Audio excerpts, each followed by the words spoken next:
So Steve Levitt, it's great to see you. Yeah, good to see you. Why don't we start with who you are and what do you do? I am a professor of economics in the economics department, and I wrote Freakonomics, and I study.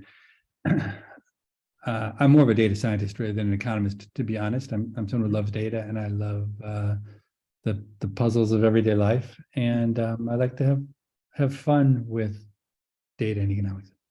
By the way, I feel like I made the big time because I was critiqued on the latest Freakonomics episode by the Yale economist James Choi, who went through basically there was an episode our financial gurus good for your financial health, and we were one of our index card book was one of the things critiqued, and he had some legit criticisms. I must say, I got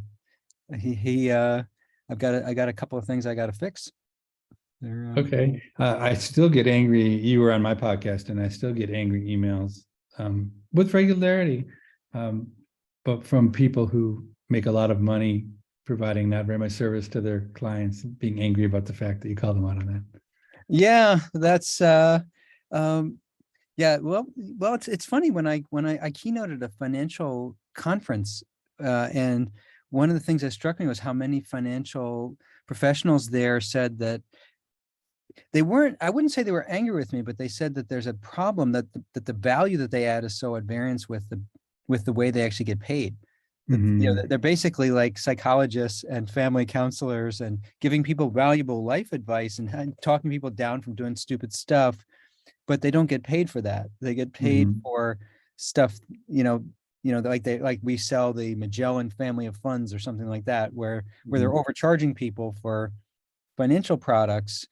And that's sort of the world that they're in, but there's a few things I got wrong in my analysis. I got to fix, and so it was nice that he spent the time to go through it. It's sort of funny that I was considered to be a financial guru. I will no one in my family would have ever predicted that, but of course you're very well known.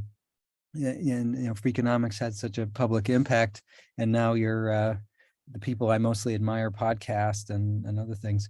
There, I have a couple of boilerplate questions I want to go through with you, and then we'll see kind of where it goes. One is, if you were a newbie student who was like a social policy student, social work student, what are the areas of economics that you think would be the most helpful to spend some time to really learn?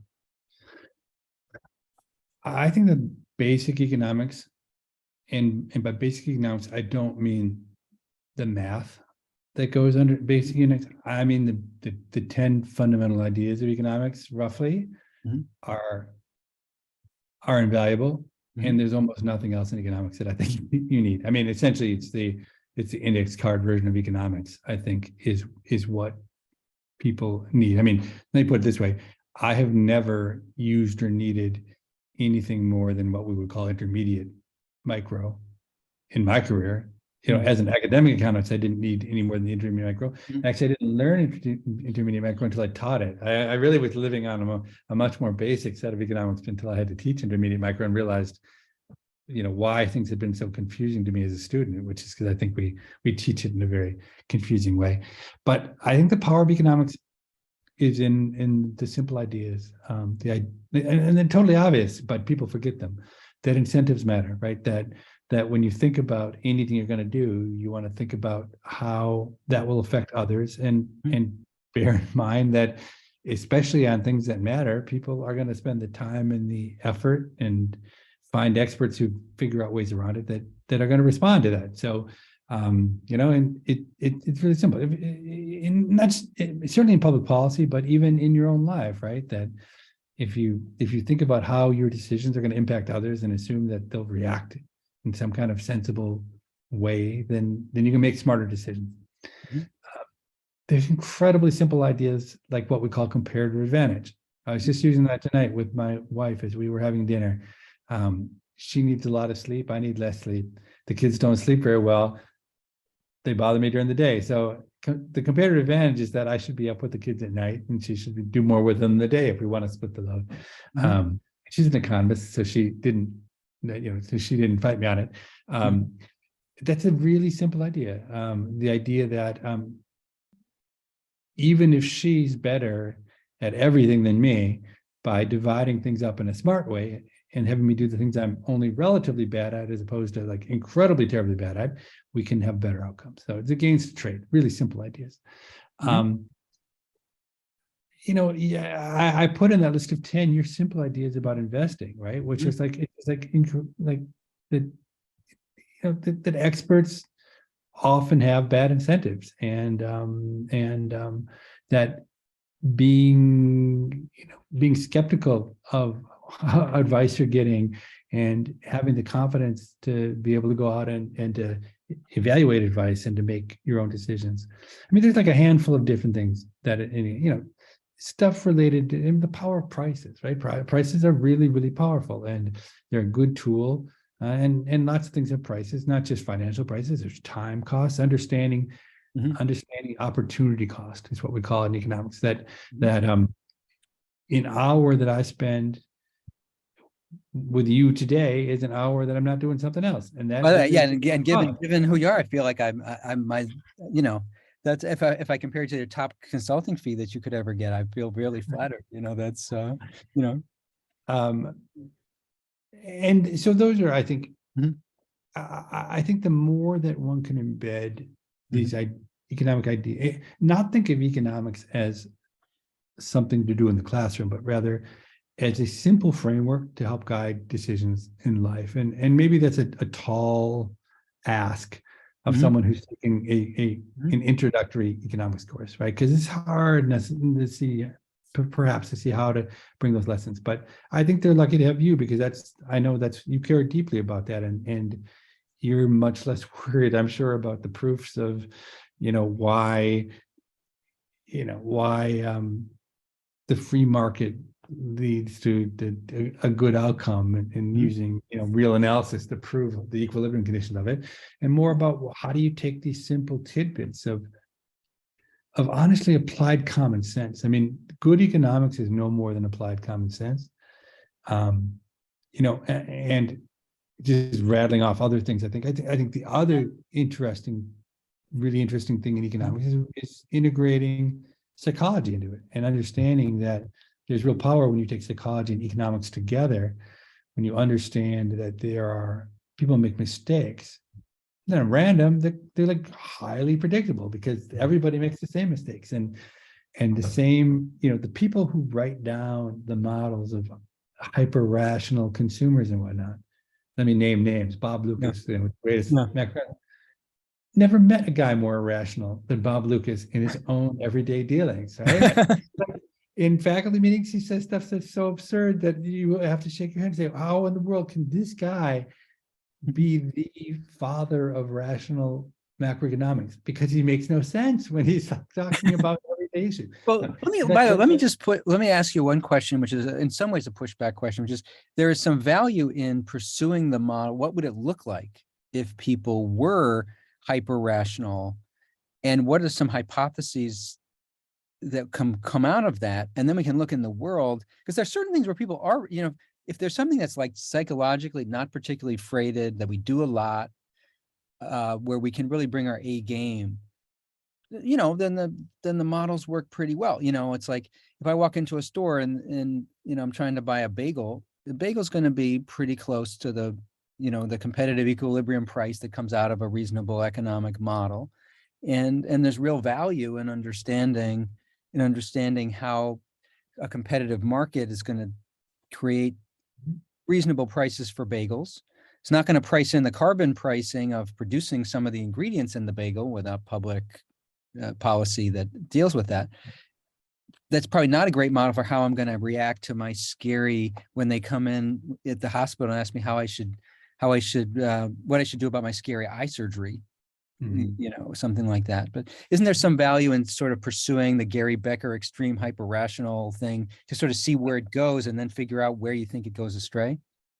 I think about it slightly differently, which is that I do think that the basic economic models do a really good job of getting to places. So I actually am less a proponent of behavioral economics than most people around me, most people of, the generation of economists now, because I think, or let me put it this way, I talk a lot with people outside of economics, people in businesses or in nonprofits, and it's, behavioral economics. And I think the behavioral economists have been incredibly successul marketers. They've convinced they have incentives, that behavioral economics solves everything. But even when on my podcast, I've had both Thaler and Kahneman, like two of the greatest names in behavioral economics, and they both admitted that behavioral economics is much less powerful than people think it is, that they kind of were too successful in convincing people of it. So I actually think the basic economics, if you really understand basic economics, you can make a ton of sense about the world. And I agree, that is the starting point. And then you also, I think what's hard for people is to be taught a model and to be believers in a model without going the extra step of becoming true believers, right? Of being that's interesting. Sycophantic about it. And I think that's what's hard, is most of the grad students that we have at the University of Chicago who are getting their PhDs drink the Kool-Aid of rational economics so deeply that they stop making any sense. And it's interesting because the people like Gary Becker, probably the greatest Chicago economist of all time, didn't drink the Kool-Aid. He knew where the limits were. He understood them. But I think it's hard until you've spent a lot of time with something to understand. Like imagine playing a violin or something, right? At first you get better and better, and you think you understand everything. It's only, I think, when you've really done something for longer and longer, you start to understand how you didn't, everything you thought you knew, you didn't, maybe you only knew at some superficial level. So I'm a big believer in these basic economics. And my own view is the hard thing about economics, the really hard thing, is you get a toolkit, right? So you take some different economics courses, you read some popular economics, whatever it is, and you get a whole bunch of tools, right? So you've got, we got the competitive economic model, we've got supply and demand, we've got oligopoly models, we've got some macro stuff, whatever it is, okay? And then the real skill, so the thing that I've seen that differentiates the incredible economists, like I put Kevin Murphy as being the most incredible economist in terms of just being able to think his way through the world using it, is that he knows which tool to apply at the right time. So when Austin Goolsbee and I were young faculty members at the U of C, we would eat at the Quad Club with Gary Becker and Kevin Murphy almost 3 times a week. And on the walk over, Austin and I would take, we'd rip from the headlines something that had some kind of economic implication. And Austin and I would work through the economics of it on the way to lunch. And then we'd ask Gary and Kevin what they thought. And the interesting thing was, they almost never interpreted things the way Austin and I did. And they almost always convinced Austin and I by the end of the conversation that they were right and we were wrong. And every time it was because Austin and I would reach into our toolkit and we'd pull out, oligopoly. And they would say, oligopoly, it's not an oligopoly. And they'd explain in ways they're like, oh yeah, I guess it's not an oligopoly. And it was, that's really when it hit me, how much of the skill in economics was not around math, certainly, or even thinking through it was thinking through it in a much deeper meta way, what model to apply to a problem. And I think that is so often in life, like forget about economics for now, so often in life, the key is figuring out what model to put on something, right? So many times you get into trouble because you meet especially interculturally, you meet a stranger and you put the model of maybe this person's trying to help me, when really this person is not trying to help you, they're trying to rip you off. Or the opposite, this person, my model is, this person is trying to rip me off, so I'm not going to trust them. or you with the doctor, you get an idea that the doctor, that the doctors are experts, and so I should listen to them. But I mean, once you've been to enough doctors, you know that if you go to an orthopedic surgeon, the answer is surgery. If you go to a guy who does research on the latest pharmaceuticals, the answer is to take the latest pharmaceutical. I mean, and once you see that it can't be true, right? It can't be that because you happen to choose a guy who is an expert in that would be the right way. And so I'm not, maybe that's not the example, but what I'm trying to get is that basic recognition in my own life. I found that's one of the most important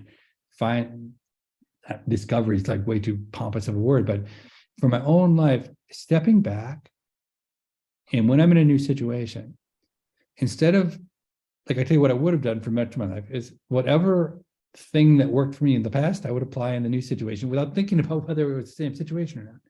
I mean, I did that in consulting. I was a management consultant, and I had a set of tools, and I would use the same ones over and over. Mm-hmm. And then I kind of realized eventually, wait, actually every problem is different, so I should actually approach them and recognize that. But that's super important, super simple, but it requires this one moment of hesitation where I stop and I say, what is really, what is this problem? What is the nature of the problem I'm trying to solve, and how does it relate to other problems I've solved in the past? How is it the same and how is it different?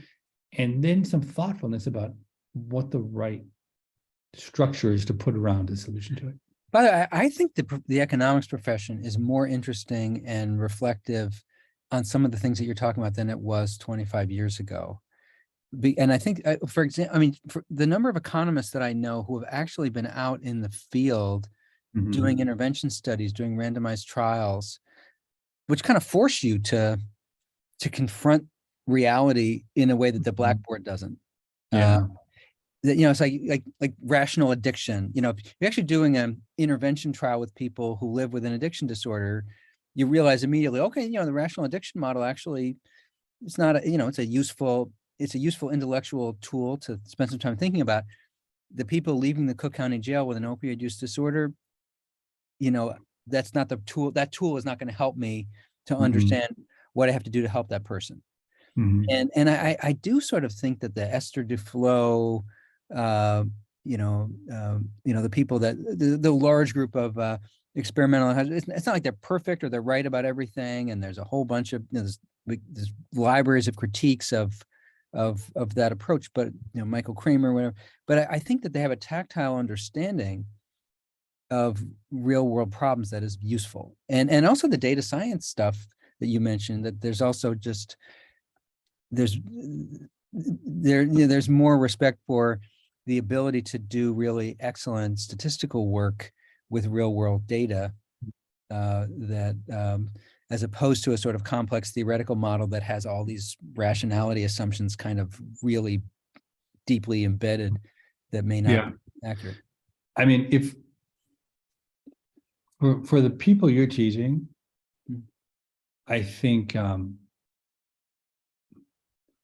so people who don't want to be academic, by that I mean anyone who doesn't want to be an academic economist. That's what I mean by the people who teach. Yeah. It seems to me that a small investment in theory is useful, and for people who have proclivity, the propensity, a large investment in being able to understand data is hugely valuable. Now, I appreciate that there are different kinds of people, and that maybe the people who are selecting into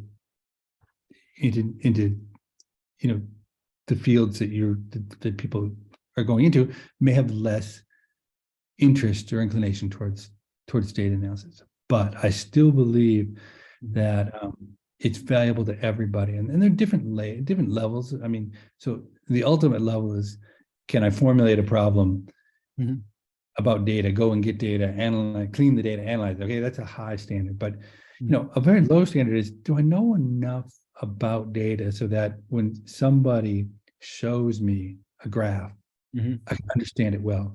And then the next level is, well, can I actually not only understand it, but maybe have some questions reasonable questions about the validity, or ways in which people can deceive with data. And I think those kinds of investments, I mean, what I work a lot with NGOs right now, and it is really scary and shocking how little talent there is in that dimension in many seemingly very professional and expert NGOs, which leads them to make really what I call simple mistakes that that come out of data ignorance. And I think that the beauty of being, so I send people to those organizations who are, not giants in the field of data science, right? They're proficient, but not usually undergrads who've spent a little time hanging around my team, and they're able to add value that's so disproportionate to what they could do otherwise. So it's really, I mean, the greatest, again, just like comparative advantage, the greatest returns to a little bit of expertise in data are in going to places where the people around you have no expertise in data, and you can really, you can be dangerous, because if you're in, it's dangerous if you don't know that much. But I think the returns can be huge, both privately and for the organization. Let me make a couple of observations about that. One is in our last class session, I did a minimum wage. I did a graphical analysis of sort of showing the impact of a minimum wage, and I had really price elastic supply and demand curves. And I was like, you draw this graph, and the policy looks really stupid. Here's an equally valid picture where you have, where the elasticities are, the curves are steeper. Right. Equally valid, totally different policy connotation from the picture. And there's and having an ability to look at a graph and say, well, what is embedded in this graph that is the narrative of this graph that is actually an empirically questionable foundation. Say, I need to know. Now, by the way, it's not to say that the first person was wrong or dishonest and the second person was right. It's just that's the question that you have to ask when you look at that graph: are the slopes of those lines empirically valid for what we're talking about? I do think, by the way, that there's two other things about data, and then I know I want to be respectful that you've got a hard stop soon. One is there's sociological data that is also rich. One of the best economists that I've ever read is Irving Goffman, because Irving Goffman can say, here's this person, he has a mental health disorder, he's in an asylum, and he just smashed his glasses for no apparent reason in response to X thing that happened. That seems totally irrational, and I'm tempted to interpret that as one of the symptoms of his mental illness. But actually, if you think about what he's trying to accomplish, he's trying to get some of his basic needs met, and they're completely ignoring him. And he realizes, if I'm disruptive, they're actually going to have to attend to. They're going to have to attend to me, or the young person, somebody comes over, steps on his sneaker in the hallway of Fenger High School, and he punches the guy in the face, and he tells him to fuck off. And the adult professor dude is like, "Why did you do that? That's such an overreaction." And the kid said, "You don't understand. I have to walk home, and I can't have people thinking that they can come over and do that to me and get away with it. I'm not safe." And so it just struck me, Goffman was like the greatest game theorist. He's like a Thomas Schelling kind of person, that he just really had deep insight. And I do think our students, there are some very basics in economics. I should say I'm the House conservative at Crown because I'm a liberal Democrat. And it's, like the idea that if you say, why is housing so scarce in the big blue cities, that a supply and, that constraining supply is doing that. And that if we do something, if we subsidize demand with an inelastic supply, or we try something like rent control, we're really not getting to, there may be some value in those policies, but we are not getting to the fundamental reason why there's a shortage of housing. And that just basic supply and demand diagram is pretty powerful. Absolutely. There's no doubt that, look, I'm critical of many things in economics. What I'm not critical of is that the basic models explain much of what we see in the world, and that many public policies are completely and totally predictably idiotic and do exactly what economists say, like rent control. I mean, the fact that there continues to be so much support for rent control. I think like immigration is more complicated, but like the visceral negative response people have to immigration, when the bulk of the evidence suggests that, interestingly, the only people in the U.S. who are hurt by immigration is the people who immigrated 5 years before. They're the ones who suffer from new immigrants, but they're the only ones who really compete with the immigrants. So, I think one of the interesting things about immigration, which actually gets to the expertise of our students, and we're coming to the end here, is what people are actually upset about is a set of cultural, political, social things. And it may be that, the burdens on local governments and so on, if you're in a city that has a very rapid immigration inflow, there's obviously some significant challenges with that. But it's very hard to straight up say, I'm uncomfortable with demographic change in America. So I don't like people that don't look like me. So I don't want much easier to say, they're taking jobs, so they shouldn't be there, rather than they're going to change the kinds of restaurants that are in my city or whatever. I don't know what the kind just like there's too many people speaking Spanish. I'm uncomfortable with the growth of the proportion of people who speak Spanish in my city or whatever. You can't kind of say that straight up. So they try to come up with an argument that seems to have greater legitimacy, but that is often poorly grounded. Anyway, what have we not got? I got 1 minute. Can I end with one thing? One message. One thing. I think one of the greatest things you learn from economics, if you learn the right things from economics, is that it is good and important to believe in things and to want things to happen, but it's also important to be realistic about the difference between what you want to happen and the realities, right? So when the economic model and data and experience all suggest that, even though, wouldn't it be great if everybody just did the right thing on climate change? Like if we all just would do the right thing, it'd be fine.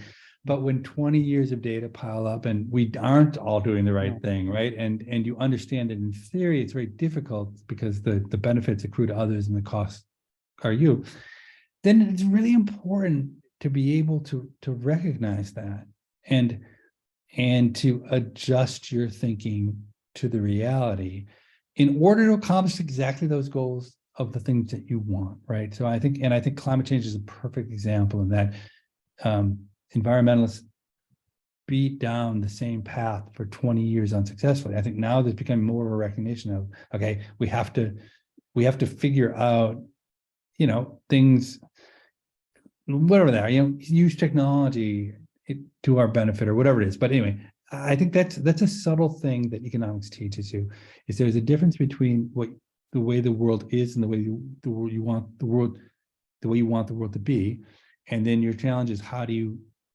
try to use the tools you have to change those. But I see a lot of people who are unwilling to accept that the world isn't the way they want it to be, and therefore waste their lives tilting at windmills in a way that is highly ineffective because they don't acknowledge that.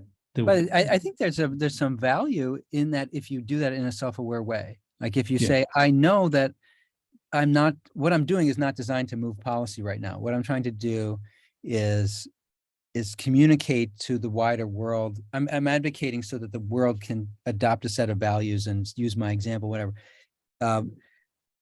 But to be realistic about what I'm, what I'm trying to do. Rosa Parks presumably did not believe that she was going to in that moment change the way Mhm. the bus system was going to work. But she's like, if I exemplify what's going on, Mhm. shine a light on it, there may be some other policy changes that I can make happen by mobilizing people. We've hit the witching hour. We've passed it by 2 minutes. So let me stop the recording.